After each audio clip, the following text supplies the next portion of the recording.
for Carl Solomon. Part 1. I saw the best minds of my generation destroyed by madness,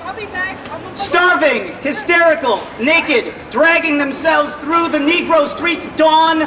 looking for an angry fix. Angel-headed hipsters burning for the heavenly connection to the starry dynamo in the machinery of night, who, poverty and tatters, and hollow-eyed and high, sat up smoking in the supernatural darkness of cold water flats,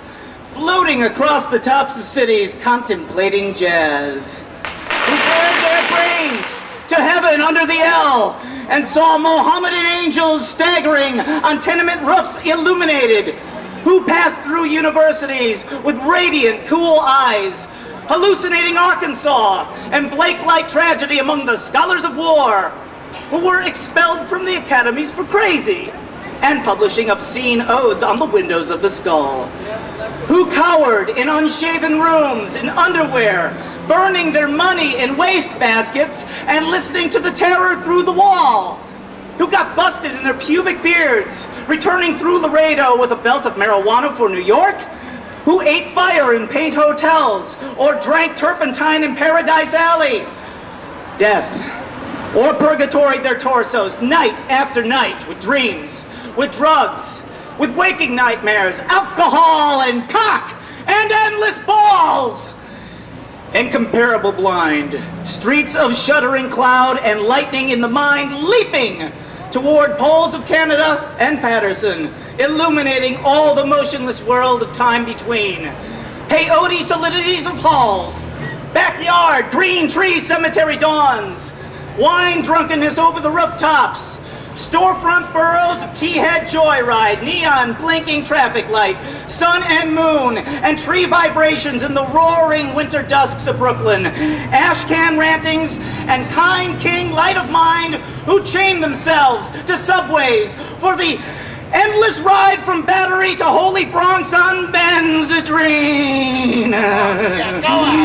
Until the noise of wheels and children brought them down, shuddering, mouth racked and battered, bleak of brain, all drained of brilliance in the drear light of zoo, who sank all night in submarine light of Bickfords, floated out,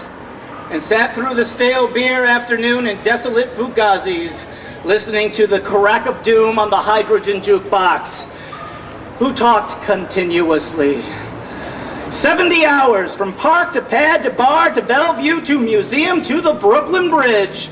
A lost battalion of platonic conversationalists jumping down the stoops, off fire escapes, off windowsills, off Empire State, out of the moon, yakety-yakking, screaming, vomiting, whispering facts and memories, and anecdotes, and eyeball kicks, and shocks of hospitals and jails and wars, whole intellects disgorged in total recall for 7 days and nights with brilliant eyes,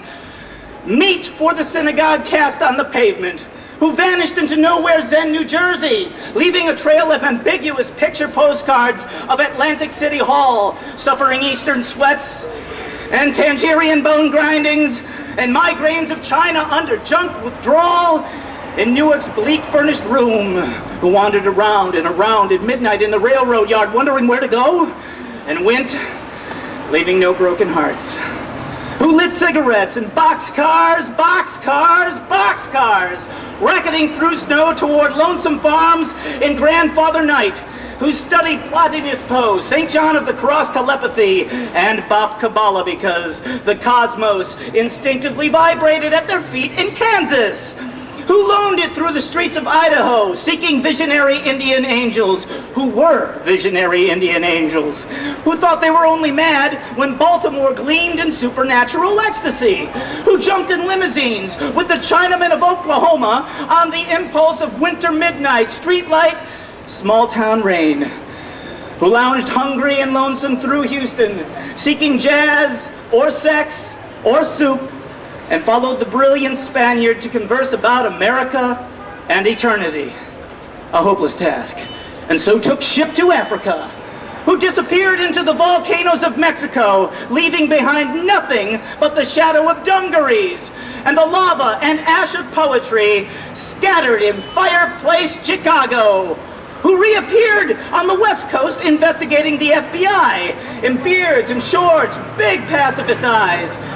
sexy in their dark skin, passing out incomprehensible leaflets, who burned cigarette holes in their arms, protesting the narcotic tobacco haze of capitalism, who distributed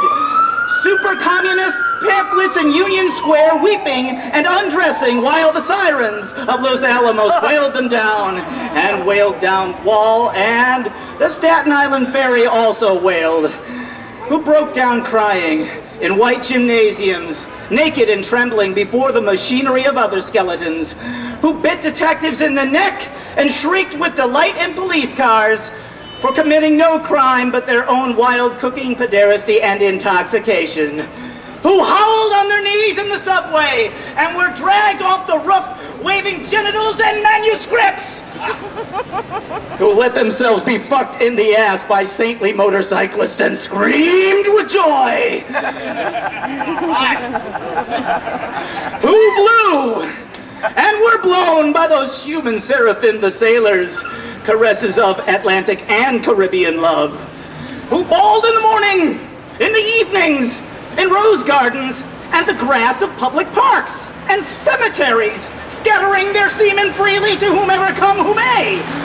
who hiccuped endlessly, trying to giggle but wound up with a sob behind a partition in a Turkish bath when the blonde and naked angel came to pierce them with a sword, who lost their love boys to the three old shrews of fate, the one-eyed shrew of the heterosexual dollar, the one-eyed shrew that winks out of the womb, and the one-eyed shrew that does nothing but sit on her ass and snip the intellectual golden threads of the craftsman's loom, who copulated ecstatic and insatiate with a bottle of beer, a sweetheart, a package of cigarettes, a candle, and fell off the bed and continued along the floor and down the hall and ended fainting on the wall with a vision of ultimate cunt and cum eluding the last jism of consciousness, who sweetened the snatches of a million girls trembling in the sunset and were red-eyed in the morning, but prepared to sweeten the snatch of the sunrise, flashing buttocks under barns and naked in the lake, who went out whoring through Colorado in myriad stolen night cars, and see, secret hero of these poems, coxman and Adonis of Denver joy to the memory of his innumerable lays of girls and empty lots and diner backyards, movie houses rickety rows, on mountaintops, in caves, or with gaunt waitresses in familiar roadside lonely petticoat upliftings, and especially secret gas station solipsisms of John's, and hometown alleys too, who faded out in vast sordid movies, were shifted in dreams, woke on a sun Manhattan, and picked themselves up out of basements, hungover, with heartless tokay and horrors of Third Avenue iron dreams, and stumbled to unemployment offices, who walked all night with their shoes full of blood on the snowbank docks, waiting for a door in the East River to open to a room full of steam, heat, and opium, who created great suicidal dramas on the apartment cliff banks of the Hudson under the wartime blue floodlight of the moon, and their heads shall be crowned with laurel in oblivion, who ate the lamb stew of the imagination or digested the crab at the muddy bottom of the rivers of Bowery, who wept at the romance of the streets with their push carts full of onions and bad music, who sat in boxes, breathing in the darkness under the bridge and rose up to build harpsichords in their lofts, who coughed on the 6th floor of Harlem, crowned with flame, under the tubercular sky, surrounded by orange crates of theology, who scribbled all night, rocking and rolling over lofty incantations which, in the yellow morning, were stanzas of gibberish, who cooked rotten animals, lung, heart, feet, tail, borscht, and tortillas, dreaming of the pure vegetable kingdom, who plunged themselves under meat trucks looking for an egg, who threw their watches off the roof to cast their ballot for eternity outside of time, and alarm clocks fell on their heads every day for the next decade, who cut their wrists 3 times, successively, unsuccessfully, gave up, and were forced to open antique stores where they thought they were growing old and cried.